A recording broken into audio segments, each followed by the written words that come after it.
شکریہ جناب خالد صدیق صاحب، آپ نے مفصل لمبی باتوں کو آپ نے انتہائی اختصار سے بیان کیا۔ میں بغیر تقریر کے اور بغیر ان کے لمبے تعارف کے محترمہ عظمیٰ بخاری صاحبہ، عظمیٰ بخاری صاحبہ صوبائی وزیر اطلاعات و نشریات، ان سے گزارش کرتا ہوں کہ شہید محسن نقوی کے فن، شخصیت اور ذات کے حوالے سے گفتگو فرمائیں۔ محترمہ عظمیٰ بخاری صاحبہ۔ بسم اللہ الرحمن الرحیم۔ معزز خواتین و حضرات، میرے لیے ایک بہت ہی خوشگوار موقع ہے کہ مجھے آج محسن نقوی صاحب کی جو ہے وہ دن پر گفتگو کرنے کا موقع مل رہا ہے۔ یہ پلان نہیں تھا، اللہ پاک نے میرے نصیب میں آج یہ لکھا تھا کہ میں ان کو محسن انکل کہا کرتی تھی کہ میں کچھ باتیں جو میرے بچپن سے ریلیٹڈ ہیں، جب مجھے بھائی نے آ کے کہا کہ ہمارے یہاں ایک تقریب ہو رہی ہے محسن نقوی صاحب کے لیے، میں صبح سے چیف منسٹر صاحبہ کے ساتھ نکلی ہوئی تھی سارے دن کی ایکٹیویٹی کے بعد۔ اس وقت لٹرلی بھوک پیاس سے بھی سارا دن گزر جاتا ہے، کھانے کا ٹائم نہیں ملتا۔ تو میں ایک دن بھی مجھے فیل ہو رہا تھا، تو میں نے میٹنگ کری تھی اپنے آفس کی۔ جب میں نے محسن نقوی کا نام لیا تو میرے منہ سے بے ساختہ نکلا کہ میں کیسے بھول سکتی ہوں کہ جن کو سن سن کے جوان ہوئی تھی، ان کو ان کے بارے میں اگر آج بات کرنے کا موقع ملا ہے تو میں اس کے اوپر گفتگو نہ کروں اور گھر چلی جاؤں۔ محسن انکل کے میرے والد صاحب کے ساتھ، چونکہ ناصر انکل بھی یہاں بیٹھے ہیں، یہ بہت میرا بیک گراؤنڈ بہت اچھے سے جانتے ہیں۔ ضلع شیخوپورہ میں میرا بچپن جب تھا تو ہمارے یہاں محسن انکل جو ہے وہ صبح 7 بجے پڑھا کرتے تھے اور شان حسین میں، اور مجھے یاد ہے کہ صبح سب سے پہلے اٹھ کے جو ایکسائٹمنٹ ہوتی تھی وہ یہ تھی کہ سب سے پہلے امام بارگاہ پہنچنا ہے اور میں نے سب سے آگے جا کے بیٹھنا ہے، کیونکہ محسن انکل مجھے نظر آنے چاہیے۔ جس ایک وجدان کے ساتھ، جس ایک کیفیت کے ساتھ وہ مجلس سمایا کرتے تھے، وہ یقیناً میں سمجھتی ہوں کہ سننے سے زیادہ دیکھنے سے تعلق رکھتا تھا۔ خاص طور پہ مجھے ابھی جب ان کے بارے میں بات ہو رہی تھی تو میں سوچ رہی تھی کہ جب وہ یوں کر کے اوپر دیکھا کرتے تھے نا، تو جب ان کا کوئی جو آخری مصرع بہت ہوتا تھا، جب وہ یوں کر کے اوپر دیکھا کرتے تھے تو وہ ایک ایکسائٹمنٹ کا وہ لیول ہوتا تھا اس وقت کہ آج یہ بہت بڑا جملہ ہے جو منہ سے آنے والا ہے، اور ہم اس کا انتظار کیا کرتے تھے۔ میرے لیے ویسے آج تکلیف دہ ہے یہ دیکھ کر کہ محسن نقوی صاحب جو ہے ان کی شہادت پہ یہ تقریب ان کے شایان نشان نہیں تھی۔ ان کے لیے ایک بڑی تقریب کا اہتمام ہونا چاہیے تھا۔ ان کے لیے وہ ایک بڑے شاعر تھے، ہمارے اہل بیت کو کہا جایا تھا، اور جس طرح سے انہوں نے اہل بیت کی شان بیان کی ہے اس کے بعد کوئی نہیں کر سکتا۔ اور یہ اتفاق ہے کہ ابھی کل پرسوں جب میں جا کے گھر، تو مجھے 13 رجب تھی، تو مجھے جب موقع ابھی کبھی ملے کہ مجھے کس کو سننا ہے، اگر میرا دل چاہ رہا ہے کہ مجھے کسی کو سننا ہے، تو یا وہ پہلے محسن نقوی صاحب پہلے نمبر پہ ہوتے ہیں، یا صرف جعفری صاحب کو سننا ہے کہ میرا دل چاہتا ہے کہ میں ان کو سنوں جن سے ایک بہت ہی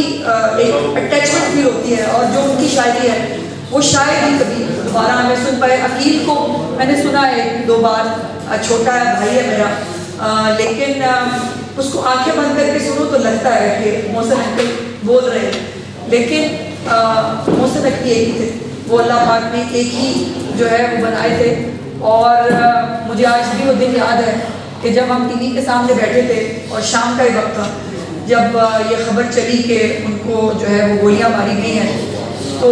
یا میں بہت روئی تھی اپنے والد صاحب کی وفات والے دن، یا میں اس دن بہت روئی تھی جس دن میں نے محسن نقوی صاحب کے بارے میں بہت دعا مانگی کہ پروردگار ان کو زندگی دے دے، لیکن وہ نہیں ہو سکا۔ وہ پروردگار ہے، اس کی وہ زندگی اور موت کا مالک ہے، اس نے ایک دن رکھا ہے جس کو اس نے لے جانا ہے۔ لیکن ایک بات اس کے بعد طے ہے کہ وہ جو ایک شوق تھا نا، وہ جو ایک بہت ایکسائٹمنٹ کے ساتھ میں سننے جایا کرتی تھی، وہ کم ہو گیا۔ اس کے بعد مجھے جو ٹھیک ہے مجلس میں جاتے ہیں، ہم پرسہ بھی دیتے ہیں، ایک عبادت بھی ہوتی ہے، لیکن ایک وہ جو بچپن کا ایک شوق تھا، جو ایک لڑکپن کی ایک وہ اور میں نے بائی دا وے میں نے بھی اپنی ینگ ایج میں پتہ نہیں شاید محسن انکل کو سن کے میں نے بھی کچھ شاعری واعری کرنے کی کوشش کی تھی اور ایک چھوٹی سی ڈائری بھی بنائی تھی. لیکن اللہ کے فضل سے جس دن میری شادی ہوئی میرے گھر والوں نے سب سے پہلے وہ ڈسٹ بن میں وہ ڈالی کہ اس کو تو فارغ کریں اس ڈائری کو. سو وہ مجھے میں سمجھتی ہوں کہ اردو زبان سے شغف اور اگر شاعری میں کوئی انٹرسٹ پیدا ہوا تو محسن انکل کو سننے کے بعد. وہ بہت بڑی شخصیت تھے اور اللہ پاک نے آپ کو یاد ہے وہ ان کا وہ بھی مجھے اب ایگزیکٹلی تو یاد نہیں ہے اس کا، جو وہ ہمیشہ اپنی جو ہے وہ شہادت کے بارے میں بھی جب وہ کہا کرتے تھے کہ مجھے لے جانا اس وقت، اس حوالے سے بھی ان کے کچھ مصرے اس وقت میرے ذہن میں نہیں ہیں، لیکن وہ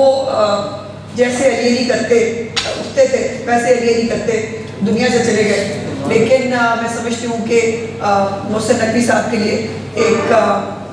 کسی بہت اچھے اعزاز کی بات ہونی چاہیے، کسی ایک بہت اچھے تقریب کا اہتمام ان کی شان میں ضرور ہونا چاہیے. اور اگر آج یہ تقریب تھی تو عقیل کو خود بھی یہاں ضرور ہونا چاہیے تھا. میں فیل کرتی ہوں کیونکہ میری بھی ایک اٹیچمنٹ میرے والد صاحب کے ساتھ بہت اس طرح رہی ہے، تو میں سمجھتی ہوں کہ ہم محسن انکل کے تو بہت سارے بچے ہیں اس طرح کے جو عقیل اکیلا نہیں ہے، ہم سب بھی ان کو جو ہے اپنے والد کی جگہ سمجھتے ہیں. لیکن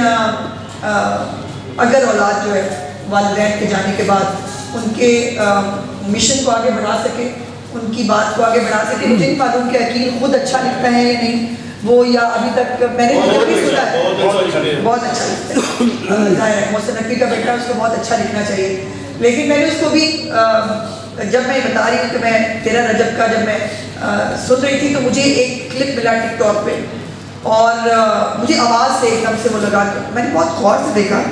مجھے لگا کہ محسن انکل تو نہیں ہے، آواز ویسی ہے. اور پھر میں نے غور کیا تو مجھے پتا چلا کہ عقیل ہے اور وہی اس کے وہ لمبے لمبے بال ہیں انکل کی طرح کے. میں نے اس کو بہت پہلے دیکھا تھا جب وہ شیخ پورہ میں پڑھنے آتا تھا، اس وقت بھی علی مسجد کے اندر میں نے اس کے 1-2 محرم سنے ہوئے اور لیکن میں بہت روئی تھی اس کو سننے کے بعد بھی،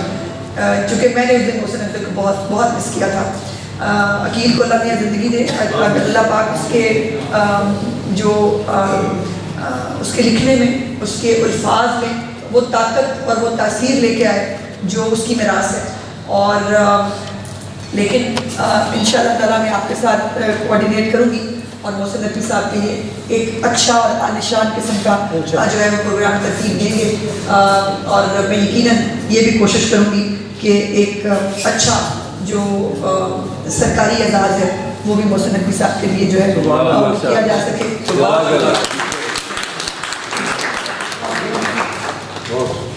محترمہ عظمہ بخاری صاحبہ نے جس سلیقے سے محسن نقوی کی ذات کے حوالے سے اپنی جذبات اور احساسات کا اظہار کیا وہ لائق تحسین ہے. میں چونکہ ماحول اور حالات کے مطابق